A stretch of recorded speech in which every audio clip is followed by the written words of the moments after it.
we went really hard yesterday. They had weight room day yesterday.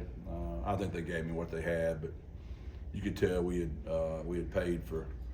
We took a lot out of them yesterday, to be very honest with you. So I got to watch the video, but I could tell the weight room and a long practice yesterday. We double timed a lot of stuff yesterday, and conference play is not far away, and we've got a long ways to go. Jeff, you talked about the receivers a few times this week. What can you guys do to help that group come alive at a higher level?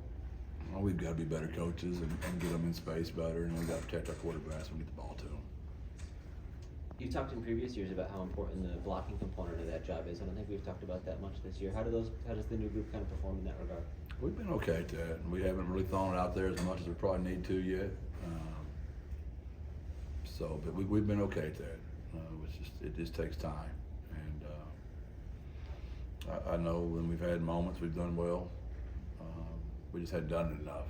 It goes back to your previous question. We've got to do a better job of getting the ball to our receivers and give them a chance to make some plays. Owen was kind of telling us that the opposing defenses so far have done a good job of kind of taking away the downfield options, and then it just kind of looks like he's checking down, but that's just what the defense is giving it. So how would you grade that aspect on it? I don't think we've given, he's just being a good kid and covering for his coach. We haven't given him a lot of opportunities, honestly. We haven't been able to protect him well enough, and he can't stand up here in front of you guys and tell y'all that. But I can say it because I'm the one responsible for it, to be honest. We talked about the leadership Monday, and you mentioned a lot of defensive guys, but who on the offense has kind of stepped forward and provided that? Well, Makai's wonderful because he's just played so long. He's been so good at doing it, but he hasn't been out there much. So we're still searching for that. Oscar is the obvious one. He doesn't talk a lot. And we got to get Kavorian going because Kavorian does love to talk, but he hasn't been having much success yet. So, we're just a lot like we were last year. We're looking for confidence. We're looking for guys that want to step up, and we haven't, as a coaching staff, given them enough reason yet to have confidence because we hadn't put them in enough good situations for them to score. So we're working hard to figure out what that looks like. People often look to the quarterback for that. Is Owen kind of taking on a little bit more of a vocal role, or how does he handle that part? I would say he's just trying to, monitor his own self right now. He obviously does it in his own way. He's not real loud. He's a one-on-one guy, goes up to the fellas quite a bit. They all respect him a ton. But I think that will continue to get better as the year goes. Is that just kind of natural for a young player a lot of times, or is it more personality driven? No, it's especially at the quarterback position. There's just a lot going on. He's been on the road 2 weeks in a row, man, in some pretty hostile environments. So it's not easy when you're getting your tail knocked off like he is and just trying to survive right now.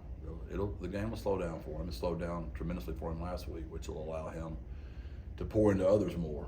But right now, he's, you get thrown out in the ocean and you got sharks swimming everywhere and you don't have a life jacket on. You're trying to make sure Greg's okay. You're not really worried about JJ and Jeff. You're just trying to stay alive. And we've thrown the guy out there in the ocean with no life jacket and some sharks.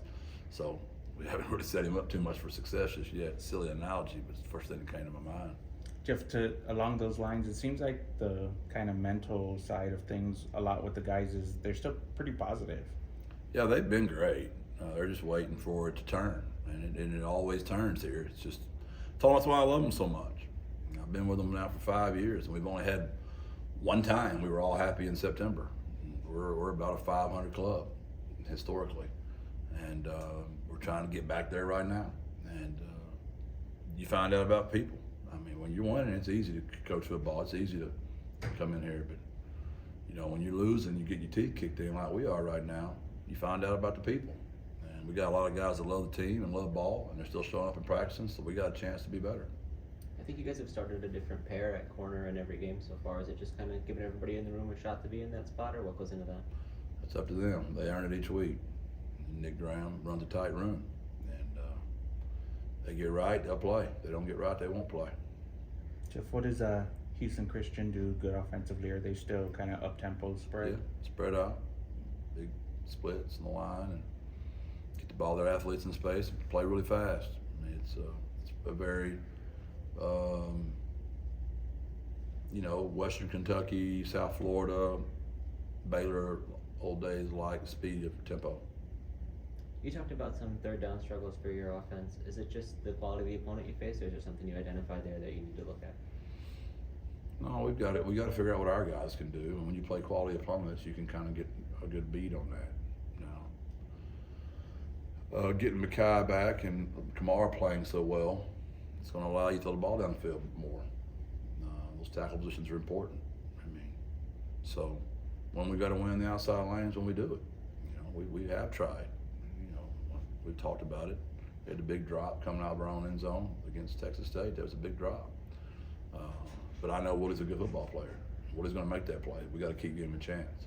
So it's a combination. They got to be better in the outside lanes. We haven't got to throw many post balls yet because it takes time, protection. So we'd like to get that going again, which you saw quite a bit of last year with McEwen and Tyke.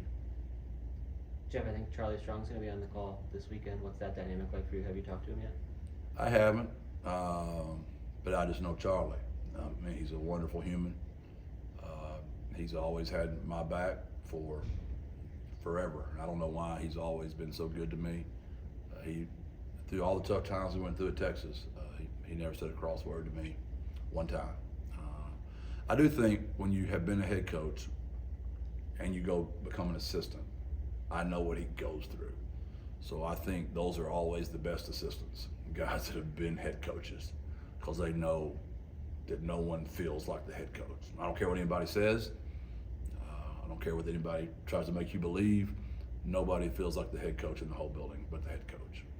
The weight is just that heavy. And I always felt that for Charlie. So I really wanted to be the best assistant coach I could be for him. And I know he could tell that about me. So we have a very deep relationship.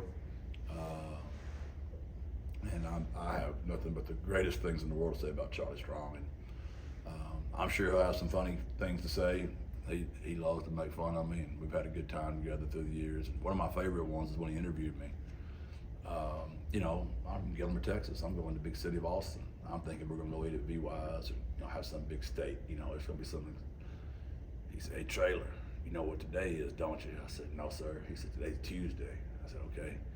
He said, "You know what that means, don't you?" I said, "No, sir." He said, "That's two-piece Tuesday at Popeyes." I said, "So what does that mean?" He said, "That's what we're having for lunch." I said, "Charlie, I come all the way from Gilmer, Texas, and I'm gonna have Popeyes." I said, "We got Kentucky Fried Chicken in Gilmer." He's like, "That ain't Popeyes. What you gonna get?" I said, "Probably a breast." He's like, "Figures." I said, "What you gonna get?"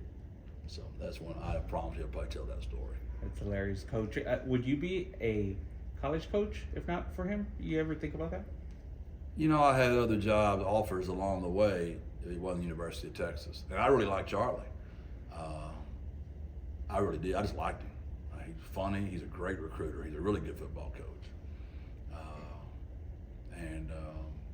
I don't know. It's a great question, JJ. I don't know if I would have told anybody else yes. I think y'all know me well enough to know if I don't feel it in my soul, like I won't do it. And I felt good about Charlie. Obviously, I knew the risk we were taking. I knew the pressure he was under when I got there. I know how that place is like. But probably the combination of his personality and the University of Texas is the only thing that would make me leave, Gilmer. But I had other offers along the way, but it just wasn't the University of Texas and it wasn't Charlie.